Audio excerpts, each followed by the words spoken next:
Hello, hello. This is the political playbook. We're back from our, I don't know, month long hiatus, maybe even longer. Life has been busy and there's not been a lot of juicy stuff in the news as of late. So we're just going to kind of be talking about the most recent good stuff and anything that's happened since we left. Also joining us is our buddy Zach, here to share some of his thoughts on current events. And the first one we're going to be covering is the Karmelo Anthony trial, and I guess all the fanfare surrounding it and what to make of the reaction by many different people to the case. So, I guess I'll give a little bit of a rundown of the case itself. I want to say it was nearly a year ago that Carmelo Anthony, a black teenager, stabbed Austin Metcalf, a white teenager, at a track meet with a pocket knife. Carmelo Anthony was in the tent of Austin Metcalf's school during the track meet and was not in his own school's tent. After Austin asked him to leave, Carmelo got violent and stabbed Austin Metcalf, claiming that Austin Metcalf shoved him and that it was not right for Austin to touch him. A trial ensued. Carmelo has been found guilty of murder. He has been sentenced to 35 years. It's because of his age that he didn't get longer. The fact that he was, I believe, tried as a minor is a reason he did not get like the maximum punishment. That's why the sentencing was relatively light.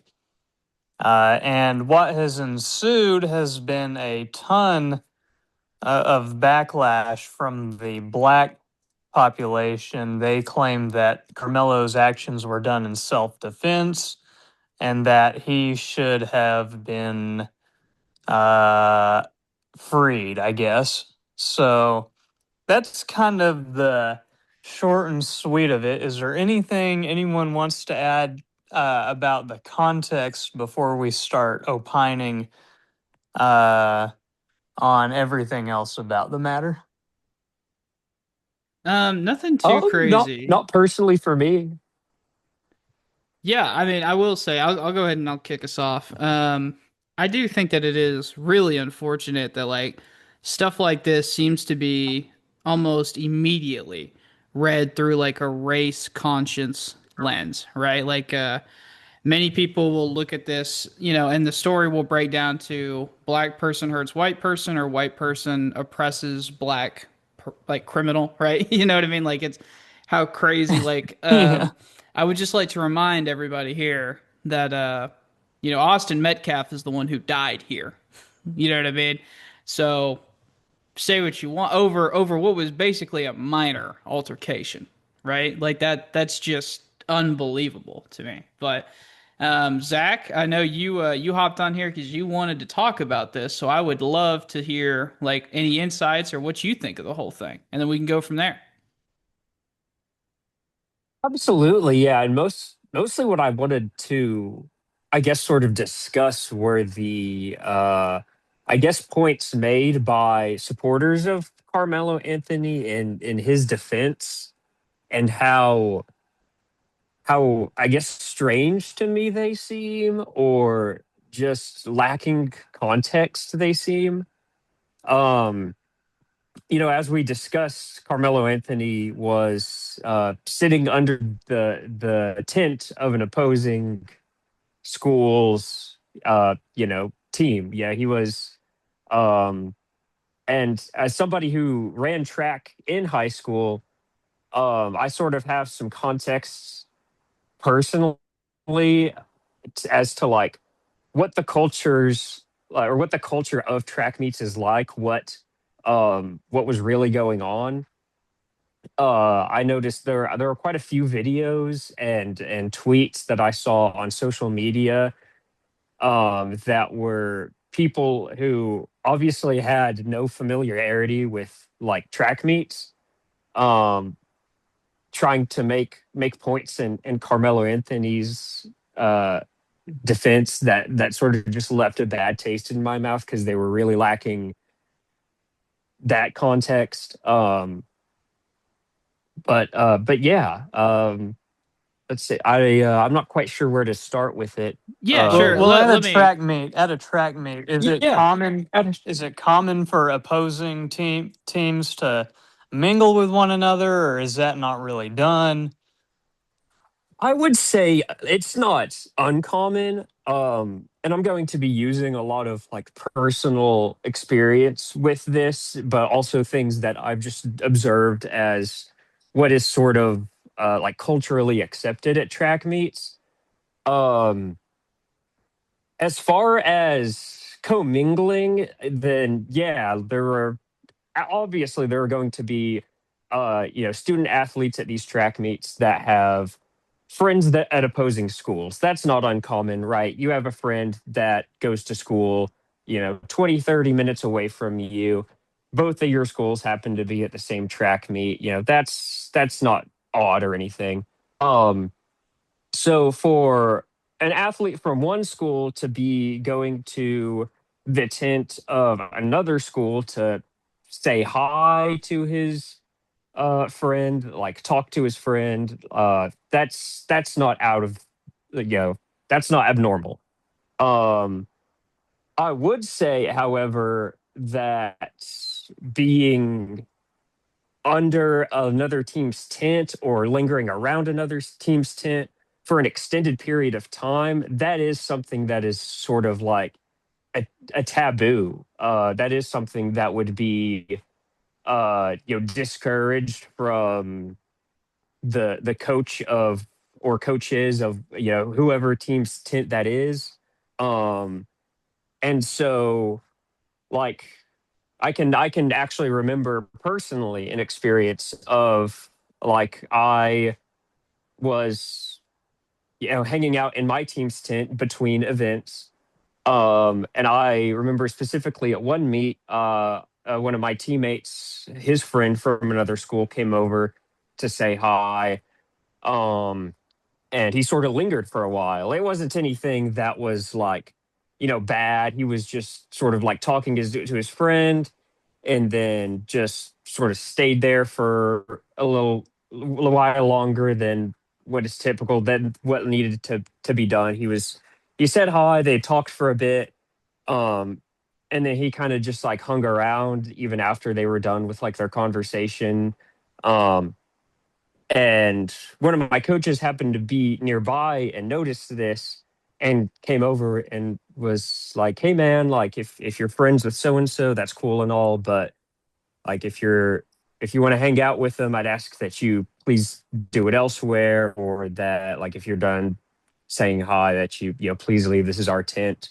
The reason behind this being is that these tents are sort of like areas of sanctity for these teams. They are where um, all of everybody's belongings are. These track meets are all day events. They span, maybe 12 plus hours. They are long sporting events. They're not just like a few hours like a football or basketball game would be. Um, so I also noticed people pointing out that the only reason, or they were claiming that the only reason that this tent was even up in the first place is because there was rain that day. That is not the case. Most, if not all, track teams bring tents to their track meets, rain or shine, because they're at tracks, they're at stadiums. There's no really indoor place that these student athletes have access to anywhere nearby except maybe like the bathrooms or the concession stand or like someplace under the bleachers. So they're there all day and they're completely exposed to the elements. These tents they're at every track meet, so it's not a weather thing. And then back to what I was getting about on the as far as the sanctity of these tents. Like I said, these are all day events, so students don't really have the privilege of leaving their items, like their belongings, on the bus or anything like that. Typically, how these meets would go is that I mean, usually, unless your school is hosting, you're at another school, probably, you know, however long away, 30 plus an hour plus away. And so everything that you bring is things you have to keep on you all day. So whenever your team sets up their tent, essentially that is your team's base camp for that day. And it's also where everybody leaves all of their belongings, phones, wallets, keys, jewelry, anything of value is going to be left in their backpacks, and those are going to be left under the tent. Um, so why is it then that you would not want a unfamiliar student athlete from another team to be under your tent? It's pretty obvious, like, that you wouldn't want that, because even if this guy knows one or two people from the team, the rest of the team is not going to know him. And it would be pretty commonplace for our coaches when I was an athlete to tell us, hey, if you guys are at the tent between races, actually, they would tell us that, like, if you aren't warming up for a race or getting prepared for a race or helping out somewhere that is not the tent, you need to be at the tent and you need to be essentially guarding everybody else's belongings.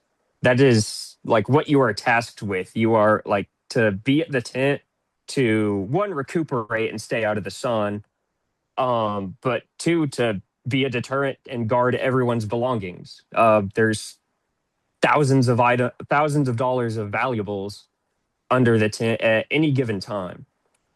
So I think I saw a lot of people sort of not understanding why Austin Metcalf had this perceived right to tell Carmelo Anthony to, leave the premises, get out from under the tent. He had culturally, as far as track meets go, from what I could tell, every right to tell Carmelo Anthony to leave the premises and leave the tent. If Carmelo Anthony was there to say hello to one or two of his friends from that school, maybe hang out with them, that would be fine as long as his friends were there to accompany him. But from what I could tell from the details of this case, it seemed like either his friends were no longer at the tent, like he had said hi and then they had left, which would indicate, like, okay, that's time for you to leave, or he had came and said hi to them and then they were sort of like, all right, like, time to go, like, it's our tent. So yeah, like, Austin Metcalf was more than likely tasked by his coach to be like, hey, anybody that's lingering around our tent, please tell them not to do that. Yeah, I concur because I don't. Yeah, you weren't in school at the time with me, but uh, I actually did a semester of track, and yeah, I mean that was what we were told. Like, if you are not at a race or doing anything you need to be, then you need to be back at the tent guarding other people's stuff, because theft actually was common. Yeah, Like, theft is crazy at track meets. It's nuts. Absolutely. Yeah, like, I mean, like I said, there's no walls between anybody and these belongings. The only deterrent is just whatever people are at the tent being, somewhat vigilant. Even to the extent that our coaches would tell us, like, hey, you guys need to not, if you're at the tent, you need to try to not be on your phones that much because theft is so commonplace at these track meets. I mean, even if there's like 5 or 6 people at a tent, if they're all circled up on their phones, distracted, then yeah, anybody could just come up and like steal like a backpack or like something from a backpack or under a backpack. Um, so so absolutely Yeah. these are not places that it is normal for another athlete from another school to be. Oh, certainly. And I think we're all, you know, basically on the side of Austin Metcalf here. Let's do this though. Is there any way to steel man at all Carmelo Anthony's position here? Does the defense have any case? Because what him and his supporters are claiming, of course, is self-defense. Even though, as Zach laid out, I don't think it was, I don't think it was appropriate for him to be there. He had likely overstayed his welcome. What say you? Does anybody have any possible steel man for Carmelo, or are we at a loss here? I mean, I do feel like I it is would a say the tough. main. Oh, so go ahead. It is just a really tough case to make, and the reason being is that, like, hey, listen, there were witnesses everywhere. There was like 30 something witnesses, right, in the police report. It's insane. And not only that, um Texas has really, really strong self-defense stand your ground laws, right? Like there's no duty to retreat. Basically, as long as you can reasonably show a jury that you were like in somewhat like reasonable fear for your life, then you're probably going to get a self-defense acquittal, right? And the fact that they couldn't find anyone to even argue that under oath, I think is very like revealing of the fact that like there really wasn't much of a case here, right? I mean, and the jury deliberated for 3 hours. And for those of you that are not legal experts, that is not a long time, especially for a case with this high like notoriety, right? So, um, I don't know that there really is a steelman case for um Carmelo Anthony, to be honest with you. To be honest with you, it's actually, I mean, Zach pointed to it during his first little opening segment there. It's actually quite frustrating, like the level of mental gymnastics that they are having to go to in order to defend what he did, which is that he killed an unarmed teenager at a track meet over what, you know? Um, I don't know. I don't know. I know I'm monologuing here, but I'll cede the floor back. I just don't know how you can defend what was done at all. Yeah, I'm in agreement. Zach, what say you? Is there can you come up with any possible defense for this? I really cannot. I mean, you're at a school event, even if you're getting bullied at school, you don't have the right to just go up and stab or shoot your bully. So even if we were being completely charitable, I mean, if what he did was incredibly extreme. So do you have any possible steel man you can provide, Carmelo? I really don't. And what I was even attempting to do at a certain point on social media, because I was so baffled by the amount of people that were defending Carmelo Anthony and, coming to his defense online.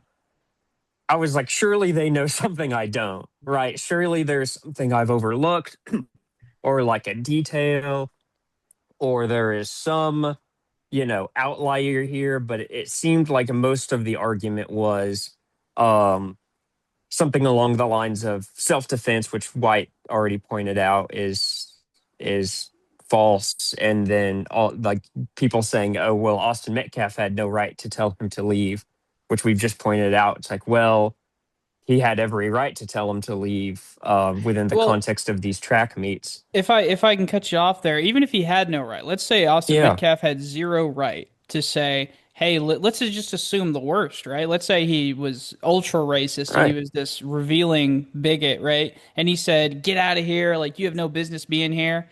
That does not give someone the right to stab somebody, right? Like I think that's the leap that I cannot understand. Like even if I grant a significant amount of these ground or of ground to these people, there's no amount that's gonna convince me that like, oh, therefore you had the right to stab somebody in the fucking heart. You know what I mean? So it's just Right. baffling. It's baffling. It is. It is. Yeah, no, I completely agree. And like I kind of found myself in that position where I'm like trying to understand their point of view and then like refuting it myself in my own mind because of what I know to be true. And I get to a point where I'm like, I'm regressing so far. And I'm just like, well, yeah, even if all, like you said, even if all this were true, he never had any, like, he had never, he was never in any place to need to stab Austin Metcalf um, at all, not even close. So it's just really just shocking. Well, all right. How since we're all, I would, basically in full agreement. Let's talk about the psychology or maybe the logic behind his supporters. And, with his immediate family, we can probably just chalk it up to them supporting their own. So they're not a very good case study. But let's talk about the supporters of Carmelo and of course, we can cut any of this out that we need, but I've no, demographically, it's all black people. It's not even like Antifa white leftists. Even or at least if there are any, I didn't see any in any of I the will, clips. oh, I will say, I actually did notice what I was, discussing earlier was um, some of his supporters I was seeing online and some of the ones trying to like point out the facts of the case and whatnot. There are at least two videos I saw on Twitter of, and I can't remember if it was the same woman or not, but there are two videos of white women or a white woman that I saw that were like coming to Carmelo Anthony's defense. Um, Sort of like those like armchair legal TikTokers, right? But she also was like heavily tattooed and had a septum piercing. So, take that Oh, with a grain of salt. go But figure. Go figure, right? You know? right, Yeah. but And listen, but and I that don't Well, I I will don't say, okay, go on. I don't think the support for this is as broad as people think. Like there are people who think that this is going to start BLM 2.0, right? Or it's going to be the summer of love all over again. And I don't really see that, right? Like this is not gaining enough traction outside like a certain group of people, right? Like for example, like the only right. politician that I could find that made a recorded statement was Jasmine Crockett. And oh, I forget the Texas Democrat's name. He's the one that got kicked out of the State of the Union speech. He said something, but for the most part, like they're just doing Mm. their best shutting the fuck up impression. You know what I mean? Like they're just trying to like keep it quiet and like move, not talk about this, right? Because it's that indefensible. But other than that, it's all pop culture people. Like, do people really care that Cardi B is on the side of Carmelo Anthony? Like, I don't think so, right? So Well, we expect her to have a bad take. It is shameful, of course, when it comes from an elected representative, but Jasmine Crockett is not particularly respectable. But back to the point I was making, save the few token whites, the vast majority of his supporters are black people. What do we chalk this up to? Is this malice or ignorance? Do you think they perhaps misunderstand parts of the case? Or is it similar to OJ, where they might really just have malice for white people and want to and don't want to let one of their own be harmed for killing a white person. Zach, I'll let you I open this think can of it's worms. a little. Yeah, I honestly think it's a little bit of both, or a lot of both, rather. Um, Most of the people I see coming to Carmelo's defense, they at least try to point out, like, sort of what I was discussing earlier, like, oh, but such and such, like, yeah, he stabbed him in the heart. Oh, but such and such. I think they at least try to make some sort of reasonable argument, but it comes from a place of not really trying to understand the case at all, because it's not a hard case to understand. If you read the facts of the case for like 2 minutes, it's pretty hard for a reasonable person to even try to defend Carmelo Anthony. Um, but these people, from the other side, from the sort of like malice, I guess, or tribalism, call it what you may, just don't want to see the truth. Um, because to them, accepting the truth in this case means that they are like giving up moral ground, that they're losing the culture war. They're losing, ground to the racists. When, and they just refuse to take the case at face value, which is one team needlessly stabs and kills another team. They need to see it through a lens of race in a way, because the racists will. So they yeah, that's they feel forced to try to defend Carmelo Anthony, I feel like, because um the racists are certainly going to, mock and make jokes about, the violent black man, and things of that nature. Um so that's my take.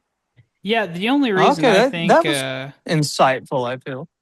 yeah, the only reason I feel like these people are pretty on board with it, like sincerely, right, is because of the amount of money behind this. Like, I don't know if you guys have seen, but it's something like almost $750,000 was raised for Carmelo Anthony. Like, I don't know. You guys would never burn like 500 of your own dollars for some stuff you don't believe, right? So I think for people to Right. put real money behind it kind of shows at least like some level of sincerity to their belief, which is fine. Like, we can disagree about how things pan out, but I think, like, from my perspective, it's like it's intentionally through a racial lens. That's the only way you could possibly come to that conclusion. Like, it's not a rational conclusion. Like, it is an intentionally biased way to get there. You know what I mean? Yes, Right. I mean I completely agree unless because I mean it's so cliche I almost hate to say it, but let's imagine the roles were reversed. None of these people supporting Carmelo would look at the facts of the case and then apply it and defend a white man with their dollar. They wouldn't send $100 on Give Send Go if the races were reversed. So it's, I mean, the idea is laughable. So we can say obviously that it's completely tribalism. And then I think ignorance is the permission structure. So I think on some level, the supporters of Carmelo know they're wrong, but perhaps they choose to be ignorant about the case or choose to obfuscate the facts. And this creates I guess the permissions, or they're choosing to believe the obfuscation of the facts by community leaders. And perhaps this is the permission structure that they grant themselves. Similar to the OJ case in the 90s, we have really poor poor arguments on the defense side. If the glove does not fit, you must acquit. They just gave the jury just enough to where, even though it was obvious OJ did it, they said, well, there's this paltry evidence to the contrary, so we're going to acquit because that was in what was in their hearts the entire time. They just had to find a reason to do it. I think this is roughly equivalent. Yeah, absolutely. And I don't know if you guys saw any of what the parents said afterwards, but they did you guys? And I'll just to further defend my position that this is all through a racial lens, right? They go on this podcast called The Breakfast Club. Have you guys ever heard of this? It's like Charlemagne the God's podcast. Yeah, Yes, of he's course. Of course, yeah. right? So they go on there and they're basically stating their case, right? And it's not Charlemagne the God, it's some woman. I forget her name, but she goes, is there anything you guys regret throughout this whole process? And they sit there and they kind of shake their heads back and forth. They're thinking about it. And then they come to the conclusion that, like, we listened to too many people whenever they told us we should get a white lawyer. And I'm like, come on. Like, you know what I mean? Like, that's it just the level of like we are going to do everything we can not to see this for anything more than what it is just it's just baffling. It's just crazy, you know? Yeah, it really is insane. And it's a level of hate that I truly just cannot comprehend. I really don't harbor any animosity towards any group of people on the level that obviously Carmelo's family and his supporters do against whites. It really is shocking and disturbing, to say the least. So here's my next question. Obviously, the supporters of Carmelo are in the wrong, and from our analysis, they are rather ignorant or they are evil. So, what is to be done about this segment of the population? We don't know how much of the population it is, but let's say it's 1% and hopefully not more. What should we do about this really disturbing revelation that so many people have such wickedness in their heart? Zach, I can of mean, what worms can back you to do? you, you know? All right. Yeah, I mean, what can you do? Like it's just sort of, and it sucks to have this take on it, but there's uh probably countless things that I've seen since adulthood. This probably being one of like the more extreme examples where I see something happen in the news, like some sort of current event, and I formulate my take on it, and I'm like, well, surely nobody else could possibly have another take on this, or at least if they do, it doesn't differ that much from mine. We're all sort of pointing in the same general direction. And then I go online, and I know that the internet and social media is an echo chamber, so it's not the greatest example of what people truly think, but it is still just shocking to see, like, even if you're scrolling on Twitter and you scroll past 20 people voicing their support for Carmelo Anthony, that's still 20 more people than it should be. So, like, And obviously it's much more than that. So it's really just insane. But it's also like, what can you do? These people have been presented with all the facts of the case, unless like Darren said, they just choose to ignore them, which is very likely. But um, they have access, at the very least, to all the same information that we do. There's nothing restricting them from learning about the case deeper. So either they just choose not to, or they are misinterpreting everything to an astounding degree.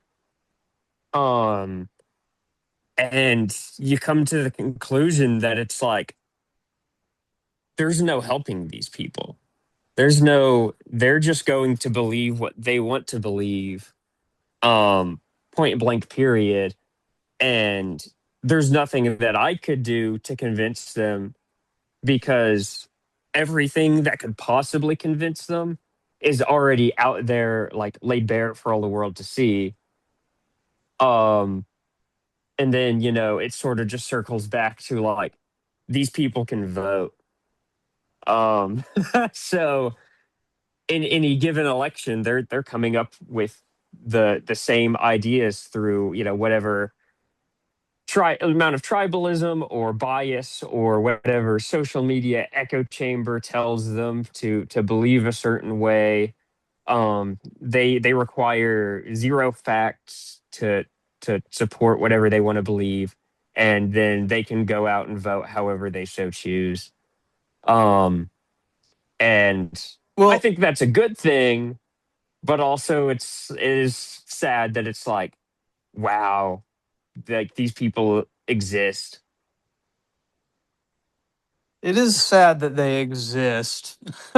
What say you, Wyatt? Is there any way to like solve this problem? Is there any way to convince these people, or Well, maybe? I mean, if I may, right? I would like to contest one thing you said, which is that you said that hopefully this is 1% of the population. If you were to like gun to my head, tell me like what the number is for people who are just like pure tribal based, like what I want to think is what I will think, right? That number's got to be at least 50%. At least 50% of this country. And no one's immune to it, right? Like you and I and Zach, we're not, none of us are immune to this, right? I mean, you could point to everything. The fucking COVID vaccines are the fucking mark of the beast, right? The 2020 election was stolen. This act was self-defense. Like there's no amount of dialogue that is going to fix this, right? Because at the end of the day, and if you're having a dialogue, that requires active listening, right? And if you're starting with your conclusion, then the act of listening is at best performative, right? So nobody's actually trying to hear anybody out or trying to inquire like in good faith. We're all just basically trying to justify our preconceived notions on the news, right? So that is, ladies and gentlemen, like the death of informed democracy. Hey, if we're all making decisions working backwards from our fucking conclusion, like we're screwed here. Like there's not a lot we can do here, right? Because what are you gonna do? You gonna disenfranchise these people? Well, I mean that sounds great, right? And I know Darren, you'd be all for that, right? But the problem is that like, how do you decide who you're gonna disenfranchise? Like through what mechanism are you gonna do that? It just gets too tricky, right? So we can't do that. Um, I don't know. There is no good solution. I mean, I kind of think this is just one of those things that like we have to figure out a way to live with it because these people will not leave. Despite our best efforts, they will not leave our country and they will not stop voting. So we have to figure out a way to navigate this because the alternative is that they end up being the ones getting elected like they are now. So, that just gets us fucked even more. So, Yeah, unfortunately, we can't just put them all in a prison cell forever. But I will say, I guess on the bright side is that this contingent, this incredibly vulgar contingent that I think much of the left is embarrassed by. Uh, Thankfully, I don't think they have much representation in the halls of power. You look at, the Congress people who are ignorant enough to support someone like Carmelo, Jasmine Crockett. I believe one of you mentioned maybe Al Green might be a supporter. So that's two out of 435 House reps. So not exactly outsized power. I'm sure they would have other enablers, but not a ton of representation for this, thankfully. And Uh, you also have, oh, sorry. oh no, I was you just can going to, go on. Basically, to sum it up, I think as terrible and vulgar as it is, maybe we can just hopefully ignore it. I don't know. What say you, Zach? yeah, the only thing I was going to add is also the two representatives that you mentioned. It's like, also to what extent are they purely just grifting because they know like a non-insignificant portion of, their constituents would be all for them supporting Carmelo Anthony, um, because I mean, these are, two, I would assume, college educated adults, um, as like at a certain point, it's like, okay, do they really even believe that? Or, does it just, buy them a little bit of currency within their selected party? So that's all I was going to add. Yeah, I mean you can't ever rule out the Yeah, I grifting, right? You know.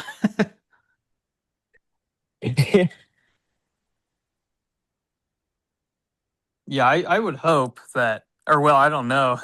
I don't know what's worse, if they truly believe it or if they're just grifting off it.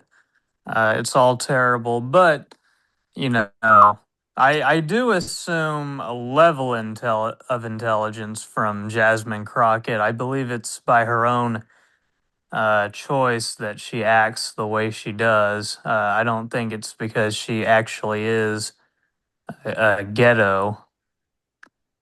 I think it's an act. Yeah, I completely agree. Um, well, I mean that's pretty much all I had on this issue. Does anyone have any like final segues before, or, like what did we miss, or was that basically it? Um, I guess one last thing to say about it is it does feel like we are in a bit of a different cultural moment. I think if this case had happened 6 years ago, like 2020, peak BLM, peak woke, I think Carmelo probably would have gotten off. See, now that one's I tough for truly think me. the zeitgeist was that different.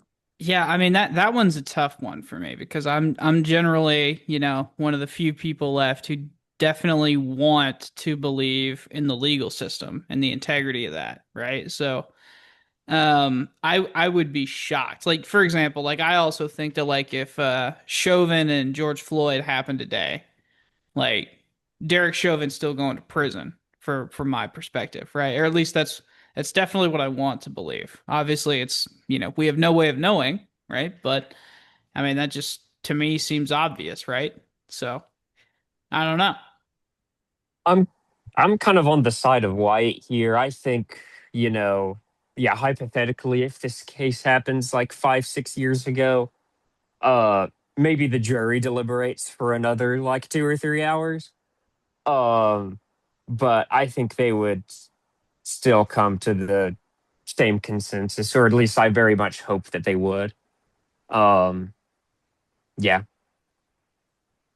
I just disagree. I think where we were as a culture was just so different back in the day, and I will grant that it was two different jurisdictions. Obviously, Texas is gonna you're gonna have a different jury pool than like Minnesota. But regardless, I think today it would be possible for Derek Chauvin to be acquitted. But I don't think in that moment in time it was possible for him after that video to get acquitted. Oh, if the video still gets released, then I'm definitely on the side that he's getting found guilty. That's just an insane thing, I think, to say. Like the video, I felt like did 90% of the work on the prosecution side. I disagree. I think honestly, like George Floyd was not being cooperative, so I Okay. see why he resorted to the knee on the neck type of restraint.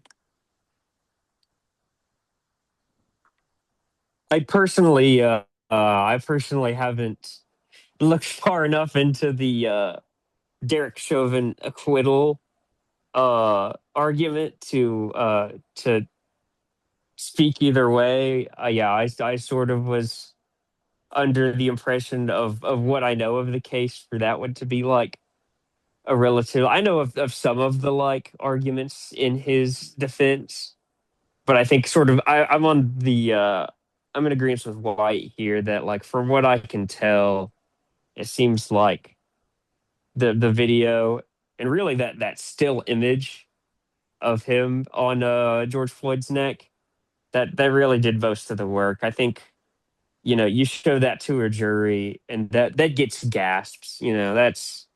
Um that Well, gets them gets them shocked and gets them upset. yeah, and I don't want to relitigate a I'll ton say, of. Oh, go ahead, Darren. Go ahead. oh, you're fine. Well, basically, all I was gonna say is, that image did do so much of the work for the prosecution, but the thing is, if you only look at that image and you disregard the first 8 minutes of the video where George Floyd is just refusing to cooperate with the police, and only after the police are just totally exasperated with him and then just restrain him on the ground, via neck on knee. I mean, only then does he die. But if he would have just willingly complied, he would be alive today. So I mean, I always just chalk it up to Well, personal choices. Like, And if Austin Metcalf would have just let Carmelo Anthony stay in the tent, Austin Metcalf would be still alive today, right? I mean, listen, Darren, and I don't want okay, to. but one thing is illegal, and one one is like, you One you is see, murder, yeah, one and thing is yeah. One illegal. is murder, and the other one is also murder. Yeah, No, not yeah, complying with not yeah, not yeah. not No, yeah, that's complying with the exactly what it police is is. illegal. Not complying with the police is illegal, and Austin had Yeah, every right it's not to punishable by force death. Carmelo out. It's not punishable by death, right? And that's not my opinion, right? That is the opinion of the people of Minnesota, right? The jury It's not an deliberated for the executable. same amount of time. You understand? The jury thought that that case was also obvious. They saw all the same context that you're trying to use to obfuscate the fact that Derek Chauvin murdered somebody, right? Like Wait, that's what no, you're no, trying to no, do. no, no, no. Okay, because here's what you're doing. You're obfuscating, How? being non-compliant. Okay, I'll tell you. If you're resisting arrest is an offense, now it is not an executable offense. You are right. However, it is a dangerous activity. And if you engage in it, you are likely to get harmed. And sometimes when you do a dangerous activity, you are going to die. Yeah, and here's And all that I'm is saying. Here's your all I'm fault. saying. And listen, I'll give myself the final word on this, and then we'll talk about the White House UFC card. But all I'm saying is that the jury saw all the same stuff you and I saw and more, right? And they got to hear, the police union's defense lawyers argue it for professionals, right? and the jury took less than a day to deliberate, and they were like, "Hey, this guy's definitely fucking guilty." So I'm just saying that like they saw all the evidence that you and I saw and more, and they saw the best legal arguments money can buy, and they said, "You know what? There's really just no defending this. This was clearly murder." So, um, I'll leave it at that if that's cool with you, and then we can move on to the UFC fight. I'd love to get Zach's opinion on that. Oh yeah, there's Oh, no need to relitigate the I yeah, past. I'd be willing to discuss this. I gotta say I didn't watch the UFC card. All I've seen really about the White House UFC is just clips and fanfare and what have you. But obviously, I understand the gist of the situation. So Yeah, I mean, I tell you what, as a casual politics guy, did it at all rub you the wrong way that they were holding this at the White House on the White House lawn? Did any of that even like, bother you, or did you even notice it or care? I mean, obviously, I noticed the discourse around it. I noticed, what people had to say, and I do kind of see the argument that I'm also not too familiar with. Well, like obviously, I know they host events on the White House lawn outside of the UFC. Events on the White House lawn. That's something that has happened before. Um, but I also don't know um, if there's any examples of events in the past that uh, had this degree of like fanfare around them and this degree of like infrastructure. I know sort of the argument against it is that it's sort of like a desecration of like the White House grounds. So I don't know if there's any examples of things like this that have been done before that make that argument an obvious like, oh, you're just mad because like Trump did it, and it's like the UFC is a pretty Republican coded like organization, um, has a very Republican coded fan base. So um, personally, I think like maybe it might have rubbed me the wrong way slightly. I could be argued in a different way. Like I say, if you could like give me examples of similar things or like really big, loud events that have happened on White House grounds before. But there was like an image or two of like the setup for this event that did kind of like rub me the wrong way. I'm like, oh, this kind of looks like they're building, I don't know, like a county circus, like on the front line of the White House. Like this looks kind of trashy. Um, but I don't have I don't have that big of a problem with it. And at the end of the day, it's I can't stop Trump from doing whatever he likes on his front yard. So Fair enough. Darren, what about you? What did you think of it? Or like, do you have any response to the reaction of people that are like pearl clutching about like that's hallowed ground and that's sacred property, that's the people's lawn? Like, what are you doing? Or do you just not give a damn? Uh, I just don't really. I mean, the decorum, I don't care. I mean, personally, I really have no problem with Trump breaking some norms here. I honestly don't. I don't mind the ballroom, for example. I certainly don't mind this event. I thought it was kind of cool.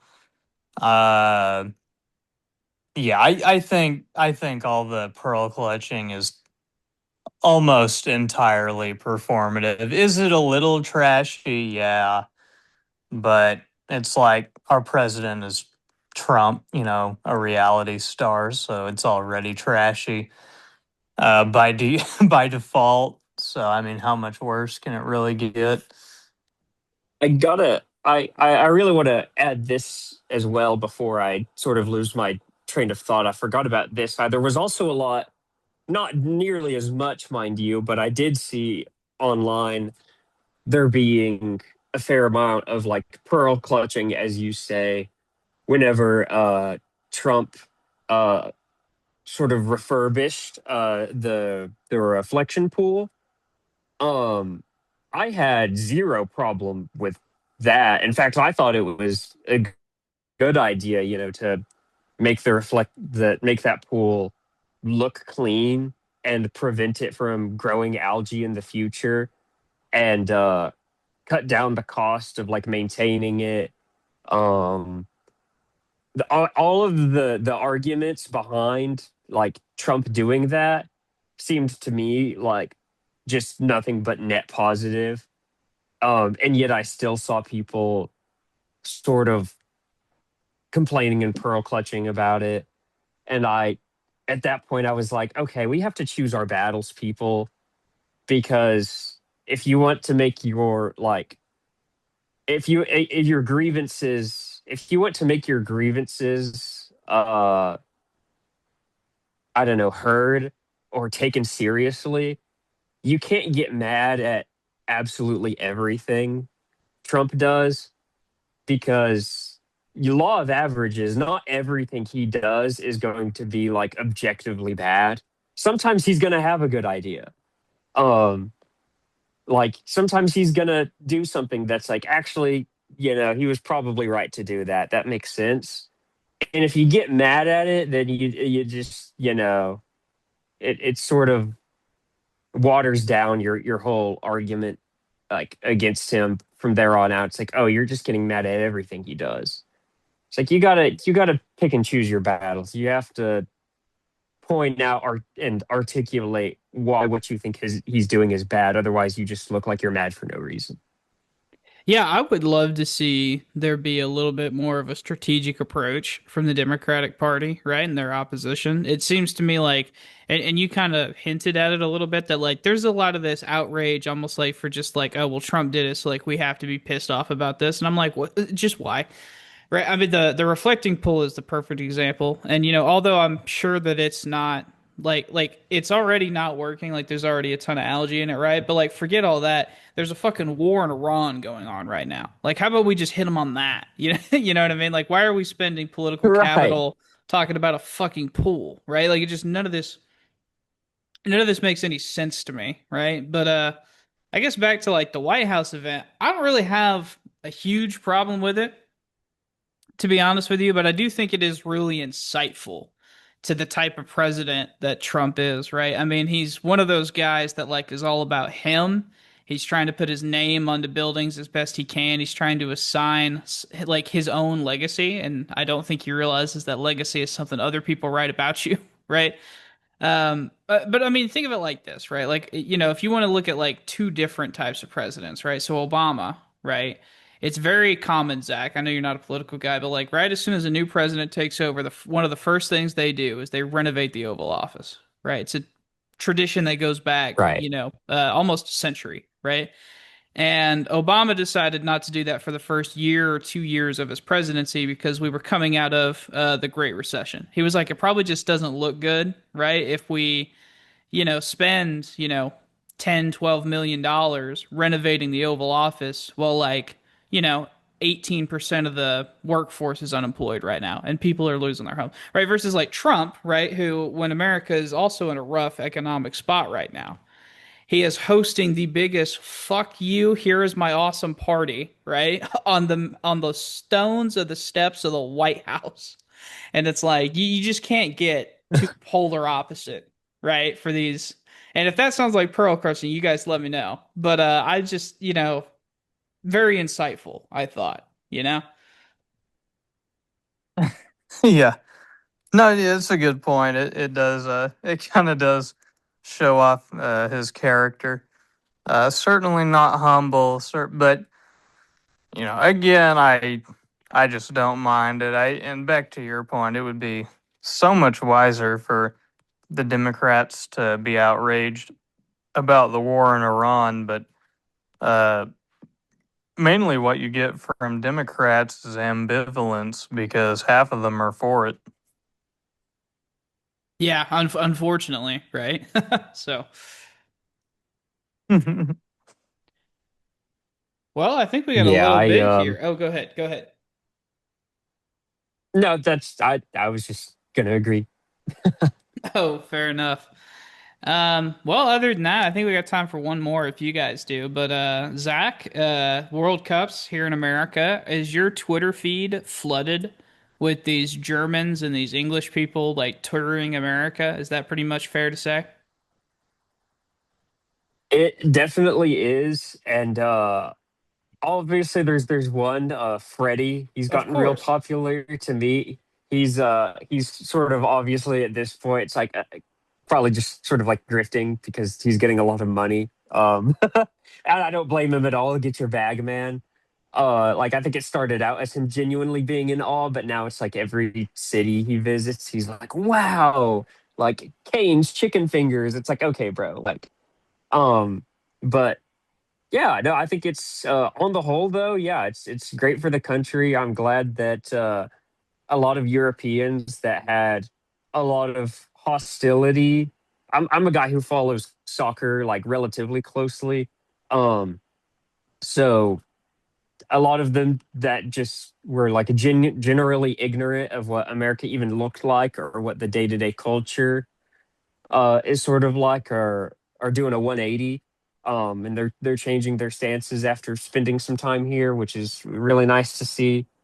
um I've seen on the whole nothing but great things about how uh America has handled the World Cup and has put it together, and how good everything is going, so that makes me really proud and really happy to see that we're doing a good job, that, all the people coming to visit are having a really good time. And, as far as, one game in, that U.S. men's national team has looked the best that I've ever seen it. And many older, followers of American soccer have ever seen it. Um, so, I mean, that's really fun to see. Even though I still don't think we have any chance of winning the World Cup. It is good to see soccer in the country at a much better place than it has been. At least as we're one game in, I won't overreact too much, but it was we played some great ball, and that's always exciting to see. Um, Especially that's like sort of another 180 people have been doing. America always gets trashed at how uh, terrible we are at soccer, um, by European countries or just like the rest of the world in general. That that's everywhere else is number one sport for the most part. Um, so to see them even recognize how well we played and give us our props, that also feels really good. So yeah, I've had a great time watching the World Cup so far, and watching the other people experience our country and have good things to say. It feels really good. It's a great experience so far. Nice. Darren, any thoughts on the World Cup? Oh, I just really can't find it in me to care. I know that's probably lame of me, but I don't really like soccer all that much. I enjoyed playing it when I was little, but to me, I'm just more of a basketball fan. I can't even get into American football, let alone all this, you know, third world football. So, so I'm Yeah, I yeah, mean I don't know. that's I've not been interested in it. I mean that's fair. I mean I just think that it's really cool. I mean it's kind of like the Olympics, right? Like I don't routinely watch the Olympics, right? But like when we're hosting or like I may turn on even if we're not hosting, I may turn it on just to have something to do because like right now it's kind of like the dead time in sports, right? Like there's no I mean pretty much the only thing on right now with the Big Four is baseball, right? And other than that, like we're basically in a standoff until August. So, um I do think it's really interesting that we're hosting, and like Zach said, I mean, we're better than we've been in recent memory, and I think a lot of it, like our players, are seem to be a lot better. Like that Christian Pulisic guy, he seems to be representing us well. Would you say he's our best player, Zach? Interestingly enough, yeah, he is sort of like recently been considered our best player, like internationally. Uh, but what's really great, he's been having like a down year. He as far as club play goes, he had been injured a lot of the year, and then when he did play, he was kind of just out there ghosting. Um, so to see him sort of just come back home and play amazing, that felt great. And then our man of the match was Flo Balogun, who's uh, you, we just sort of, I don't want to say acquired him. He's American, but he I get declared his allegiance not just a few years ago, I guess, to play for the U.S. because he has citizenship here because he was born in Brooklyn, but he was raised in England. So he could have chosen to play for them, but chose to play for us instead. Um, so yeah, to see him sort of have his sort of breakout moment, especially since our team has been lacking like a really just solid striker. That's been one of our big weaknesses. That's good to see. Um, so it definitely, at the very least, points to us, getting into a better direction as far as our team goes. Uh, our coach, Mauricio Pochettino, seems to have really gotten the best out of the players that we have. Uh, um, so like nobody's going to look at our squad on paper and be like, wow, they have like so much talent. All of our best players are sort of like role players in their clubs in Europe. Um, Other than like Christian Pulisic's like a really our only real like player that you could argue is a star abroad. All of the rest of them are like sort of at best like regular starters. Um, so to have us play so well is speaks to the quality of coaching as well, but also just uh I guess just how much these players care about representing us well. So Yeah, and it's one of those things, man, that it really only takes like one little, season where you catch fire and then all of a sudden you get real money behind it, right? Like if you look at the amount of money that the US would invest in like hockey, for example, it was basically nothing, basically nothing, basically nothing. Oh shit, we win the gold in a major upset, right? Against Sweden and the Russian, I guess the USSR back then, right? And then you watch the amount of money that gets right, dumped into professional hockey, and then pretty like now, like looking 40 years later, the best country in the world for hockey is the United States. It's not Canada, it's not Sweden, it's not Norway, right? It is the United States. And with a little glimmer of hope, there is a chance that maybe if we do something special here, men's soccer could do something. Now it's going to be tougher because like I don't know, soccer is just not popular amongst the youth, but it is like one of the faster growing sports. But I mean, even outside of for all of sure. that, right? Like the actual like sporting events. I just think that it's awesome to have all these Europeans coming over here, all these Asian countries coming over here, experiencing America, and they all seem to love it, which is just great. Like that's isn't that just fucking Oh yeah, awesome, you know? absolutely. Yeah, to have people come here with whatever preconceived notions of our country they had. Obviously, we haven't been saints abroad recently, politically. So a lot of places aren't exactly happy with us. Um, but to see that, for them to come here and see that that's, not reflective of what the people are truly like, it just feels great to have them, do that, like I said, that 180 and be like, hey, this place does kind of rock. That, yeah, that feels good.